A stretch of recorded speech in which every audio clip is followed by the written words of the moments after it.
చాన్నాళ్లుగా జనాలు హోటళ్లు, రెస్టారెంట్లలోనే ఎక్కువగా తింటున్నారు. హోటల్ నిర్వాహకులు కూడా రకరకాల ఐటెమ్స్తో కస్టమర్ను ఆకర్షిస్తూ ఉంటారు. హోటల్, రెస్టారెంట్లో తినాలంటే అక్కడికి వెళ్లాల్సిన పని కూడా లేదు. ఇంట్లోనే కూర్చొని మొబైల్ యాప్ ద్వారా ఒక్క ఆర్డర్ పెడితే చాలు, నచ్చిన ఫుడ్ ఐటెం నచ్చిన హోటల్ నుంచి చక్కచక్కా తెచ్చేస్తారు. దీనికి కొంత ఛార్జెస్ ఉంటాయి.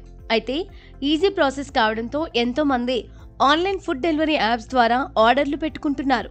ఇప్పటికే కొంతమేర ఛార్జీలు వసూలు చేస్తుండగా అవి మరింత పెరిగే అవకాశం కనిపిస్తోంది.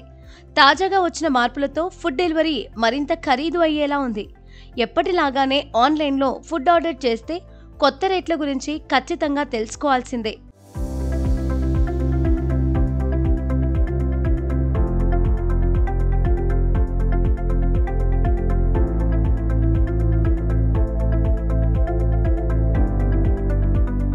జొమాటో, స్విగ్గీ వంటి ఫుడ్ డెలివరీ ప్లాట్ఫామ్లు తమ ప్లాట్ఫామ్ ఫీజులను గతంలో పలుమార్లు పెంచాయి.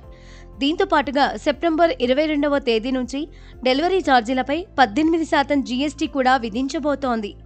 దీంతో కస్టమర్లపై మరింత భారం పడనుంది.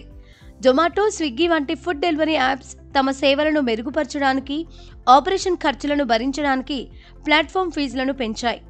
ఇప్పుడు స్విగ్గీ కొన్ని మార్కెట్లలో ఫీజును జీఎస్టీతో కలుపుకొని 15 రూపాయలుగా వసూలు చేస్తోంది.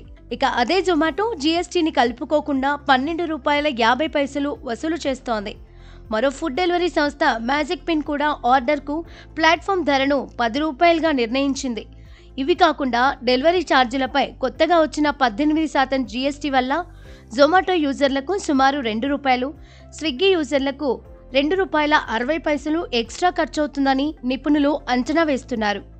మ్యాజిక్ పిన్ మాత్రం తమ ఫీజులపై ఈ జీఎస్టీ మార్పు ప్రభావం చూపదని చెబుతోంది. తాము ఇప్పటికే 18% జీఎస్టీ చెల్లిస్తున్నామని, తమ ప్లాట్ఫామ్ ఫీ ఆర్డర్కు 10 రూపాయలుగానే ఉంటుందని ప్రకటించింది. ఇది మిగతా ఫుడ్ డెలివరీ యాప్లతో పోలిస్తే తక్కువే అని ప్రకటించింది.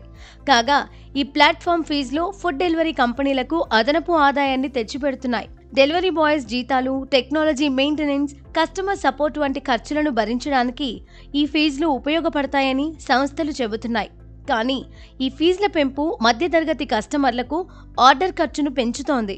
ముఖ్యంగా ఫెస్టివల్ సీజన్లో ఇలాంటి పెంపు కాస్త ఇబ్బందిగానే అనిపిస్తుంది.